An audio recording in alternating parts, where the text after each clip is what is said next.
Welcome back to the Dallas Meetup Dime, where we get straight to the value in 10 minutes or less. I'm your host, Carson Gibbons, and today I'm joined by a man with many hats. Mr. Ruben Landa is with WSP here in Dallas and also serves as the president of Greater Dallas Planning Council. Ruben, how are you, sir? Doing great. How you doing, buddy? Thanks for coming in. I understand that you're a local and we can see your building from here. Actually, right there, right next door to you now. Can we see your day job building from here? Actually, you can. Right over there in Oaklawn. We're in the Centrum building, actually. I can see the very top of it, actually. So you wear multiple hats. What does WSP do first? WSP is the world's largest engineering firm. We're an engineer in all sectors of the industry. Particularly here in Dallas, we're most known for our infrastructure engineering, program management, also properties and buildings engineering. So like healthcare, hospitals, data centers, laboratories, and things of that nature. What is your role there? I'm vice president for Texas, Louisiana. I am a vice president for the national business line of advisory and planning. So environmental planning that we all know in the industry, and advisory meaning all the support services that support our engineering services. Of all the aforementioned outcomes of like hospitals and data centers, what's taking out all the oxygen in the air for you right now? Oh, right now, well, a lot of the freeway system that you see outside, we actually designed. So we're very much involved with the design of all the new freeway projects that are coming online here in DFW. We're the project manager for the development of the master plan for the convention center. Oh, so very cool. We do that, and we do a lot of work at the airports. And we have data centers across Texas that we work on. And we also work on numerous hospitals throughout DFW and throughout the state. I feel like I'm learning in real time how this role really helps you with your Greater Dallas Planning Council role. It does. So in your extra time, extracurricular time, limited though it may be, what does Greater Dallas Planning Council focus on and what is your role there? We're an 80-year-old organization and our focus is really to advocate for a better Dallas. And what that means is we're a convener, a facilitator of all the issues that drive Dallas and the region. And as you can imagine, there's a lot of issues right now driving, the narrative about Dallas and the surrounding cities. And so what we do is we get engaged. We work to bring all the sides to the table, to have a conversation about issues, and to develop solutions to move forward, to really to implement plans and projects that better the city. As a layperson, can you give me a specific example? Maybe it's blinded or not Sure. the most pertinent issue of the day, but a recent example of the parties that you brought to the table to mitigate a situation or talk through to an outcome. One of the big issues, and it's important to me, is transportation, and more specifically the issue of DART, Dallas Area Rapid Transit, and the transition that they're going through right now in terms of its governance and the services it provides to its 13 city members. Now it's 12 cities. There's a big transition in how people look at transit in Dallas. They want transit, but they want it to be effective, and they want to get the best best bang for their buck for the money that they invest in DART. And so there's a conversation about what that looks like. So we've been very much in the middle of that discussion, talking with people that are on both sides of the issue, have been very supportive of DART through their efforts to kind of get where they are right now. Very, very supportive of NCT-COG, which is probably the facilitator of that discussion, if you will, on behalf of DART. And so we're very much in the middle of that, making sure everybody understands what's at stake, understanding, why transit is important, but also understanding the importance of listening to people when they have concerns about how money is being spent on transit and making sure we're doing things better in transit. Was the 13th city Highland Park that just pulled out? Yes. What is the high-level DART situation right now? Right now, what they're doing is they're trying to figure out how they provide better customer service, meaning when all the money that's being collected every year, 1% sales tax by the 12 cities, 1% sales tax of the 8.25% sales tax goes to DART. And they use that money to pay off debt. They use that for operation and maintenance. And so a lot of the cities feel like they put more money into what they're getting back. And so there has to be a discussion on how they fix that. So then the people who are paying that 1% sales tax feels like they're getting good service back in return. And so that's kind of where they're at right now, trying to re-examine the services they provide to make sure that the services they provide make sense and meet the money that's being invested. And I'm sorry if I missed this, but making Dallas a better place is kind of a broad mission. So if you're bringing parties on opposite sides of a situation together. Where's that niche, or Yes. where won't you go maybe? Well, what we try to do is we'd like to have a position. I think it's important for us to have a position because we represent so many professionals in the industry. We represent so many demographics in the industry. We represent the city, we represent DART, NCTCOG, DFW, all the different cities. What we have to do is we have to kind of listen and bring those conversations to the table.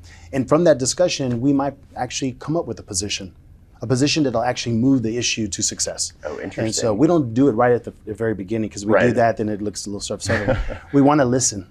And I guess when you listen and you bring parties to the table to have that conversation, we get all the information that we need to make the right decision in terms of our position.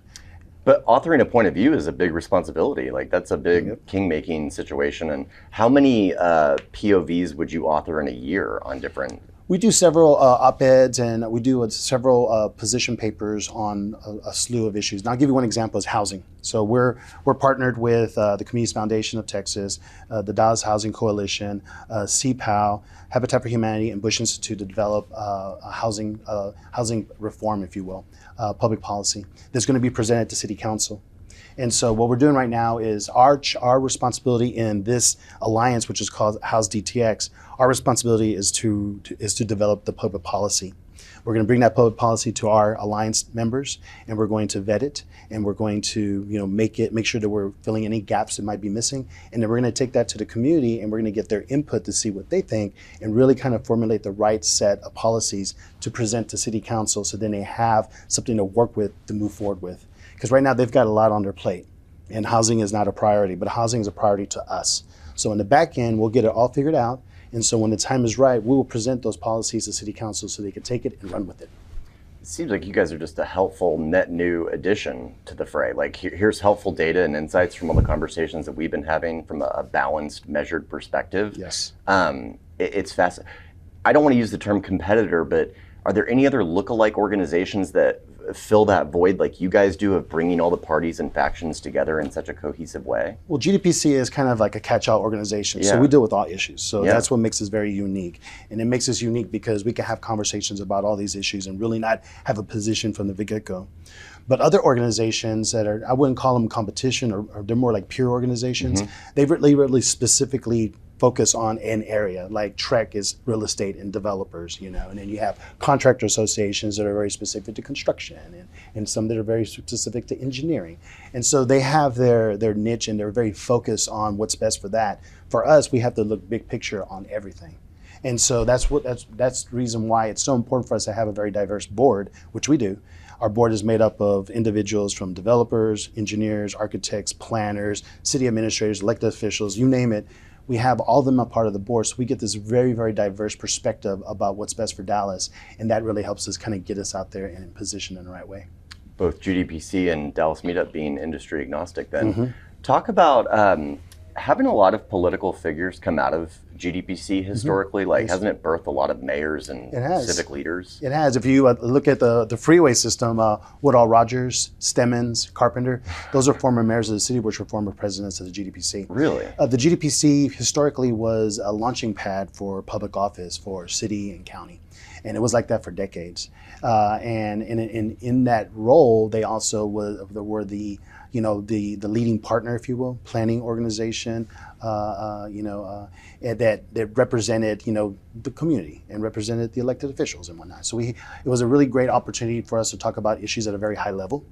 And it still was like that over time. It kind of has, evolved into more of a technical organization. That's why the people we have on our board are very focused on the technical side of all these issues, which is great because we need that if we're going to be developing policy and really, having a position on these issues. But we also more recently had Paul Ridley. He's a city councilman. He's my predecessor. He was president of the GDPC. So now he's on council and he's one of our very biggest supporters. We don't always agree, but we agree most of the time.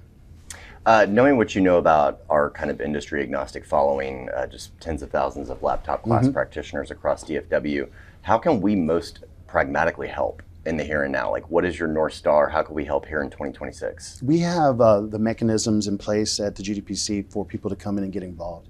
And again, like I said, we kind of deal with all the issues. So there's plenty of issues and opportunities for people to get engaged with the GDPC. Okay, it's very volunteer. You know, we know people are professionals and they work, but we found that we've had many supporters that get involved with GDPC because they like to get involved with the issues that are important to them. And so we have the way we're broken up into task force, you know, mobility and environment and technology, innovation and urban design. It really kind of covers all the different issues out there. So there's opportunities for everybody to get involved. And it doesn't matter what level in your profession you are, if you're younger, older, whatever, there's an opportunity for you to get engaged and get engaged meaningfully on issues that are important for this region. Where should they go on the first step on that journey? GDPC.org? They could easily go to gdpc.org. They could always reach out to our managing director, Jair Aboud. They could come to me. I mean, we've got plenty of people that are out there willing to engage and kind of get them involved.